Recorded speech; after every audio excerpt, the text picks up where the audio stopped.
Bonjour à tous, c'est Elodie Datfal. Bienvenue dans ce nouvel épisode de 5 minutes dans le regard, le podcast qui vous propose des interventions inspirantes avec des professionnels et des personnes touchées de près ou de loin par l'autisme qui œuvrent tous à améliorer la qualité de vie des enfants porteurs de TSA. Aujourd'hui, nous avons le plaisir d'accueillir Ansar, une auxiliaire de vie scolaire, AVS, ou plus communément appelée AESH, qui n'a pas hésité à s'auto-former sur le sujet de l'autisme pour mieux comprendre les troubles du spectre autistique et ainsi accompagner au mieux un enfant porteur d'un TSA dans son quotidien à l'école. Ansar est un exemple concret de l'engagement et de la détermination dont font preuve de nombreux professionnels pour garantir une éducation inclusive à tous les enfants, quel que soit leur handicap. Nous sommes ravis de l'avoir parmi nous pour qu'elle partage avec nous son expérience et ses conseils pour accompagner au mieux les enfants autistes. Ansar, c'est à vous. Je m'appelle Ansar, je suis AESH depuis presque 3 ans et en fait je suis tombée là-dedans par hasard. Je ne connaissais pas ce métier, j'étais inscrite à la mission locale et ils m'ont proposé ce métier. J'ai pas fait la formation qui était à la base de 60 heures. J'ai fait une demande de la première année, j'ai été recrutée en plein Covid donc ils n'ont pas pu faire la formation. La deuxième année j'ai relancé et toujours pas. Donc moi je me suis formée toute seule en fait sur internet à la maison, j'ai fait des recherches, comment faire avec les enfants. Je me suis occupée du petit qui était autiste, trouble du comportement, hyperactivité, qui avait un niveau rien à voir avec sa classe. À ce moment-là, il était en CE1. On faisait un travail de moyenne section, grande section. J'ai été aidée par la mère, par la psychomotricienne beaucoup. Elle me donnait des idées, donc moi, je faisais le travail. Et cette année, il est passé en classe Ulysse. Il fait du travail pas comme les autres, un travail adapté, mais on avance super bien. Il a fait beaucoup de progrès l'année dernière et cette année.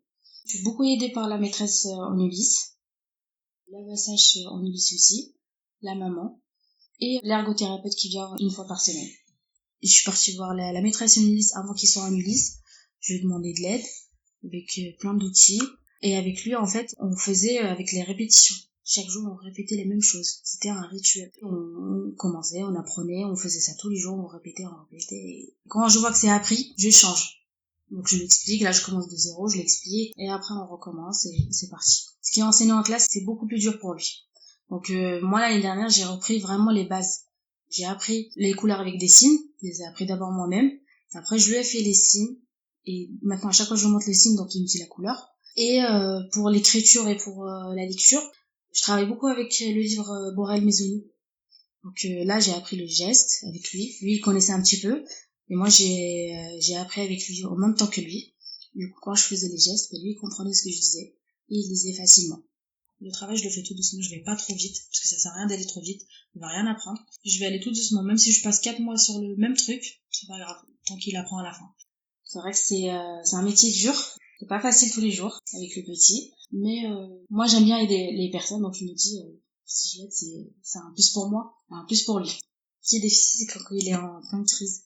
Là, c'est vraiment pas facile. On dit qu'on est patient, mais voilà. Donc, soit je le laisse de côté, il se calme, tout seul. Soit j'appelle quelqu'un qui m'aide, qui le calme.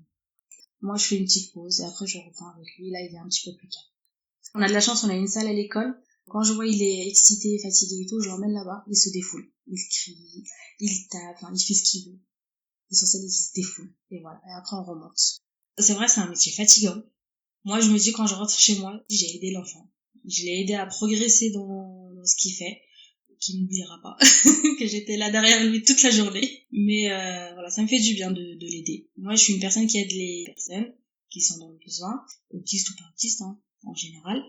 Mais lui, c'est différent parce que je me dis, il a appris quelque chose aujourd'hui. Ça s'est bien passé. Même quand il fait des crises, donc je le laisse, c'est pas grave. Fais tes crises, tu te défoules. Mais après, ça me fait du bien. C'est vrai que c'est fatigant, mais après, ça me fait du bien de l'aider, de savoir qu'il progresse dans ses projets. D'ailleurs, on a fait une classe verte avec lui. On est resté 1 semaine.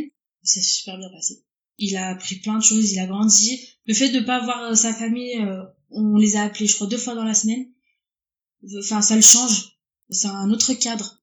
Et je me dis, en fait, il y a des parents, ils ont des demandes en classe verte et tout, et ils disent non. C'est dommage parce que ça les fait grandir, les enfants. Ils apprennent plein de choses. Mais voilà, ça me fait du bien de l'aider. Merci Ansar de mettre en lumière les difficultés de ce métier qui mérite une forte reconnaissance. J'espère aussi qu'il parviendra aux oreilles de nombreux parents, car votre témoignage aide à prendre conscience de l'importance d'une collaboration étroite entre les parents et l'AESH, et que cette collaboration est essentielle pour assurer une éducation inclusive et adaptée aux besoins spécifiques de l'enfant autiste. Si vous vous sentez concerné par le sujet de l'autisme, que vous soyez un professionnel ou non, n'hésitez pas à nous contacter en DM sur notre compte Instagram ou via l'onglet Contact de notre site internet pour vous exprimer sur le sujet et contribuer à éveiller les esprits. Quant à moi, je vous dis à dans un mois dans le regard d'un orthophoniste. À très vite.